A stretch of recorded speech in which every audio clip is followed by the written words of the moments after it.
On the desert, 1,000 songs will. But how holy is Jerusalem to the Arabs? When Arabs worship in the Mosque of Omar, they face this niche, for this niche faces Mecca and Saudi Arabia.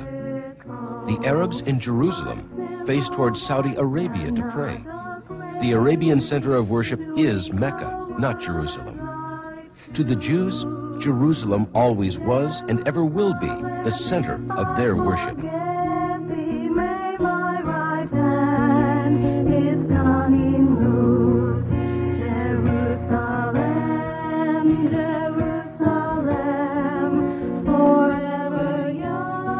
Western powers insist that Jerusalem is negotiable in any Israeli-Arab peace talks.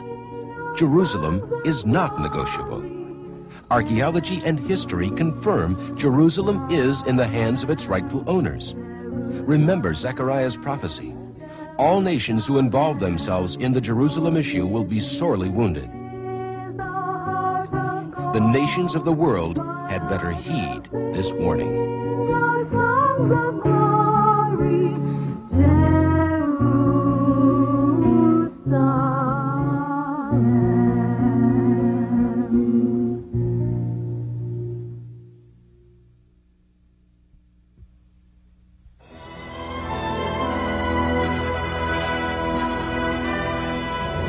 The Israelis are determined that their state will never be destroyed again.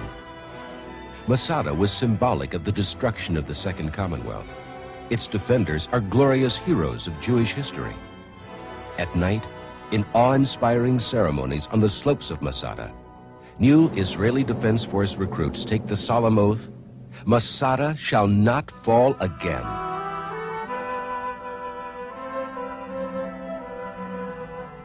They have kept their oath. The IDF has fought 5 brilliant wars and emerged from the Lebanese War, rated the 4th strongest military force in the world.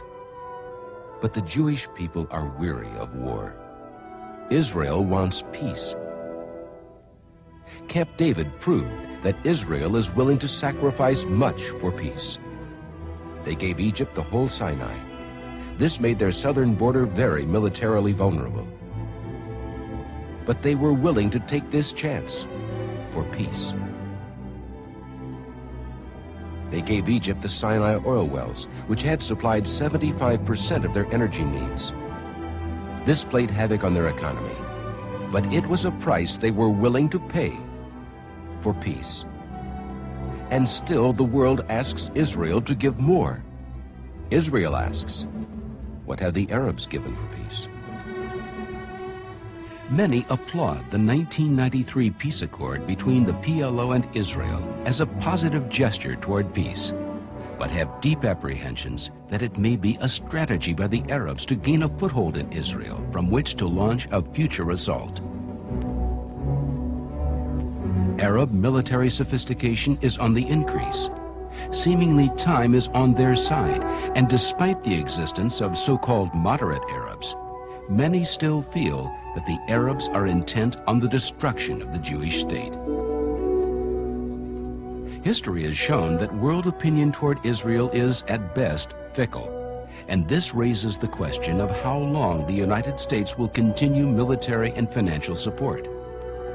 Can Israel survive the overwhelming long-term problems facing her?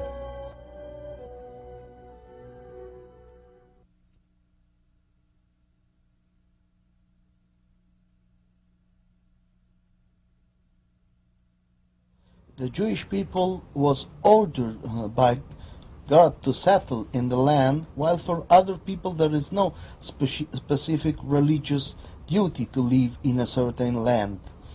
But another point that is interesting is that while the reality of the Jewish people is a known fact, the idea of a Palestinian people is something that was creating recently for political reasons. We easily admit the existence of an Arab people, but claiming that those Arabs who live inside the Israeli territory are Palestinians and that they form a specific nationality is something that has no ethnic or historic basis, but is just based on recent politics. Even in my opinion, Arabs have the right to live in Israel, but of course, just like in every case, a Muslim must abide by the local law. So Arabs can have a right to live in Israel as long as they abide by the Israeli law, just like it happens to Arabs and Muslims who live in whatever part of the world.